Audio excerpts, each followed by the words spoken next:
What's up, guys? Lane Whitaker here from Grind City Media, and this week we're going to tackle the food that put Memphis on the map, the pork rib. It doesn't take a lot of ingredients, doesn't take a ton of work, to be honest, just takes a little bit of time and patience. But if you put in that time, if you put in the patience, you can transform a weird kind of stringy piece of meat into something that's amazing, that falls off the bone, and that's going to be incredible. We can do it, I can do it, you can do it. Let me teach you how. It's Cooking with Lang. Let's make ribs. Today we are making ribs. This is a rib. It's a baby back rib. There's a couple different kinds you can buy, but this is a baby back rib. It's a little smaller, more trim. The only really thing you have to do to prepare to cook this guy is on the back side of it, there's usually some sinew here that kind of holds it in there. Some restaurants, they serve it with the sinew on. People feel it holds it together a little more.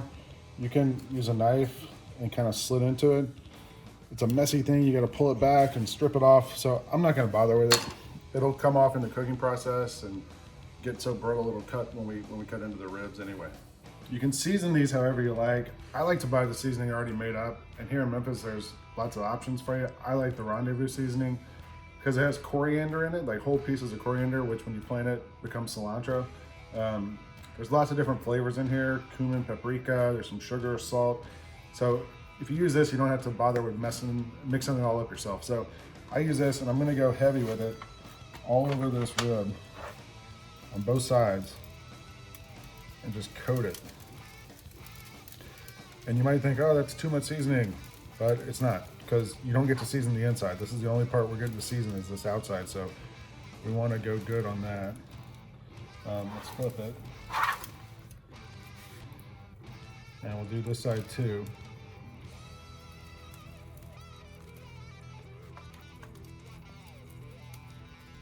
There's a couple different ways you could cook the ribs. You could use an oven, you could use a charcoal grill, but you're gonna have to really watch the temperature and keep a close eye on it.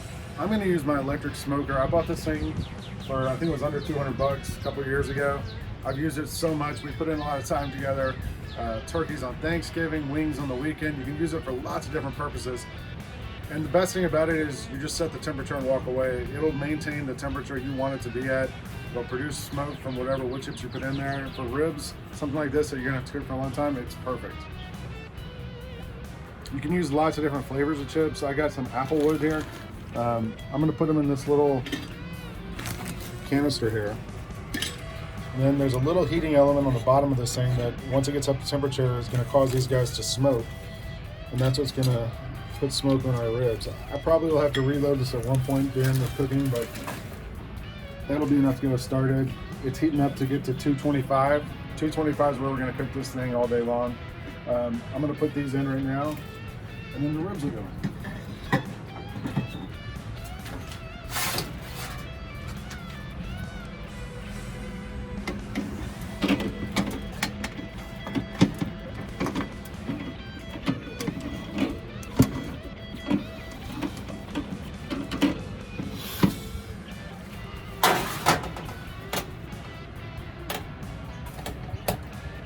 We have smoked. You can see it coming out now. The chips are smoking a little bit. It's still only 150 degrees. It's gonna go up to 225.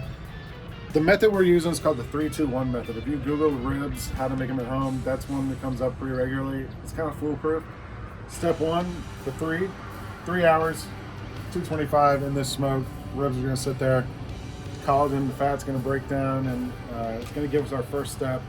So now you got 3 hours. I'm gonna go for a run. You can go play some 2K, go listen to some Outcast, do something productive with your day, and then I'll meet you back here in 3 hours for the next step. Okay, it's been 3 hours. I had 2 Zoom calls, took a run, I listened to some Outcast actually. And now 3 hours is up. It's time to go to step 2, when we're gonna braise the ribs for a couple hours in some foil. I have not opened this thing up in 3 hours. It's still got smoke coming from that initial batch of the apple wood we put in. Let's see what it looks like after 3 hours in the smoke.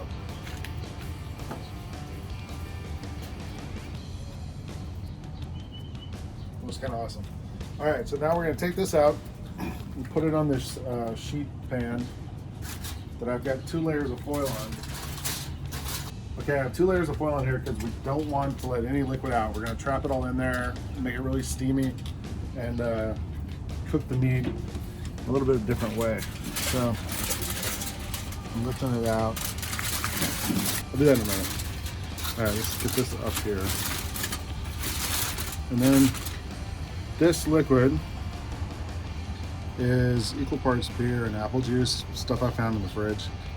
Anything would work, chicken broth, water, anything you have, just something to kind of give a little flavor and a little liquid here. I'm gonna pour about a cup of it in here. It's enough to kind of give it a head start. And then I'm gonna wrap this foil up as airtight as I can make it. A little bit of space on the top. And because it's foil and it'll probably have holes and stuff, there's a second layer. So that should be good.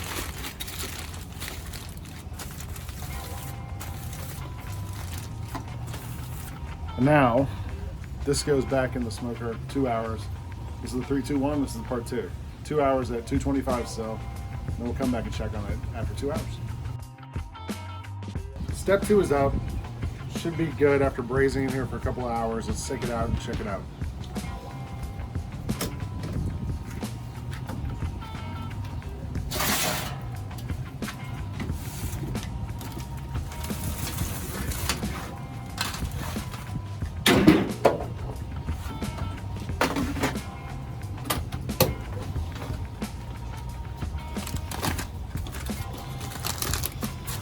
Smells awesome.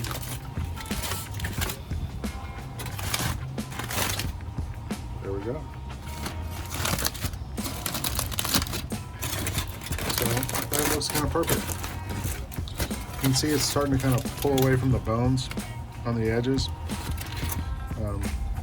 Feels tender. We don't want that juice, so I'm gonna put this on this.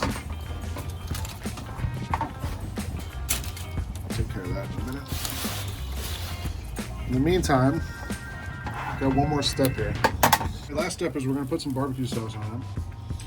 You can use whatever kind you want. This kind is actually kind of a more sweet tomato base. You can see it's got a lot of vinegar in it that I added actually. But whatever kind you like, go for it here. And now we're going to get it back in the smoker for another hour. Get some more smoke flavor into the meat, get some flavor into the sauce, and it's also going to kind of set the sauce at this point. Make it look a little more burnished and crisp and stuff on the top. You can put it on the bottom if you want to, but you want to.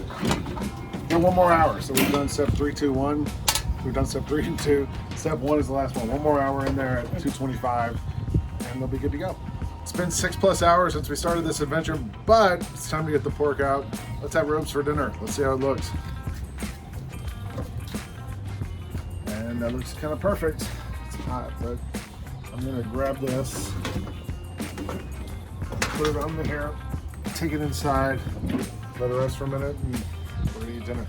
I don't really have the words to describe how awesome this looks and how great I know it's gonna taste with all that smoke that's been in it.